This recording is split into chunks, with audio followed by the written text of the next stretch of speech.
What if one man's dream could change the course of a nation? That man was Martin Luther King Jr. Hello friends, welcome back to the channel. And today, we are going to look at the life of Martin Luther King Jr., born Michael King Jr. on January 15, 1929 in Atlanta, Georgia. He was an American Baptist minister and activist. King had a huge role in the American Civil Rights Movement from the mid-1950s until his death in 1968.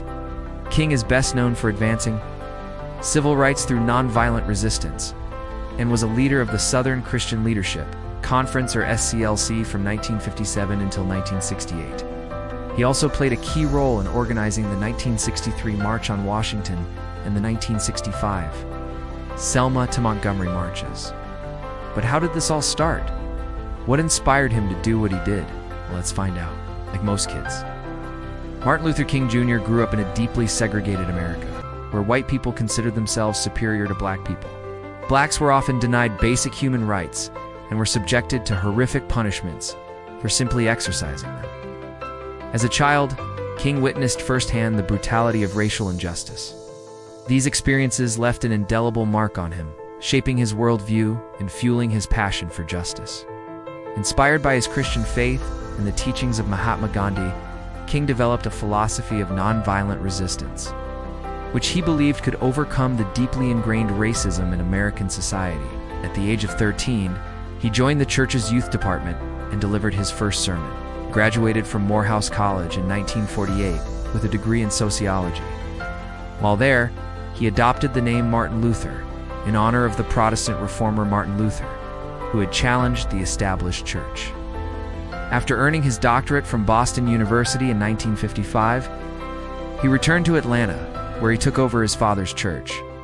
It was here that King became involved in the Montgomery Bus Boycott, which had been sparked by Rosa Parks' refusal to give up her seat on a segregated bus.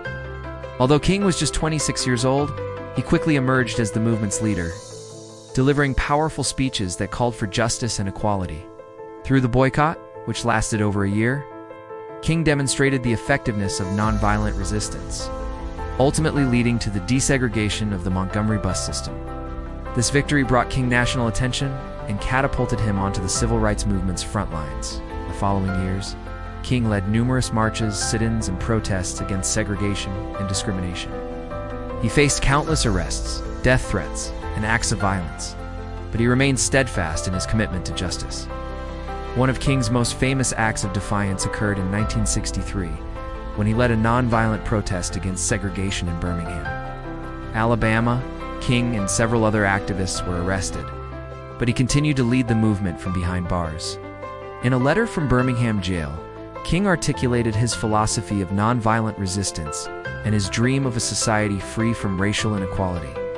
Later that year, King addressed the March on Washington for Jobs and Freedom in August 1963, where he delivered his iconic "I Have a Dream" speech.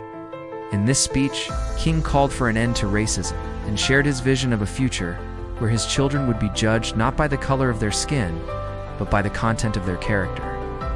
The speech was a defining moment in the civil rights movement and established King as one of the most important figures in the fight for racial equality. Throughout the 1960s, King continued to advocate for civil rights and voting rights for African Americans. His efforts culminated in the passage of the Civil Rights Act of 1964 and the Voting Rights Act of 1965, two of the most significant legislative achievements of the civil rights movement. However, King's work was not without its detractors. Many white Americans opposed his efforts to dismantle segregation and racial inequality, and King and his family were subjected to constant harassment and threats. Despite the danger, King continued to speak out against racial injustice. He organized the 1968 strike of sanitation workers in Memphis, Tennessee, where he was assassinated on April 4, 1968. His death sent shockwaves around the world and sparked a new wave of activism in the fight for civil rights. Martin Luther King Jr. is remembered as a gifted orator, a tireless advocate for justice, and a champion of nonviolent resistance. His legacy continues to inspire people around the world to fight for equality and freedom in the face of adversity. Friends, that was the story of Martin Luther King Jr. If you enjoyed this story and want to hear more about inspiring leaders, don't forget to like, share, and subscribe so you never miss out on any new updates from the channel.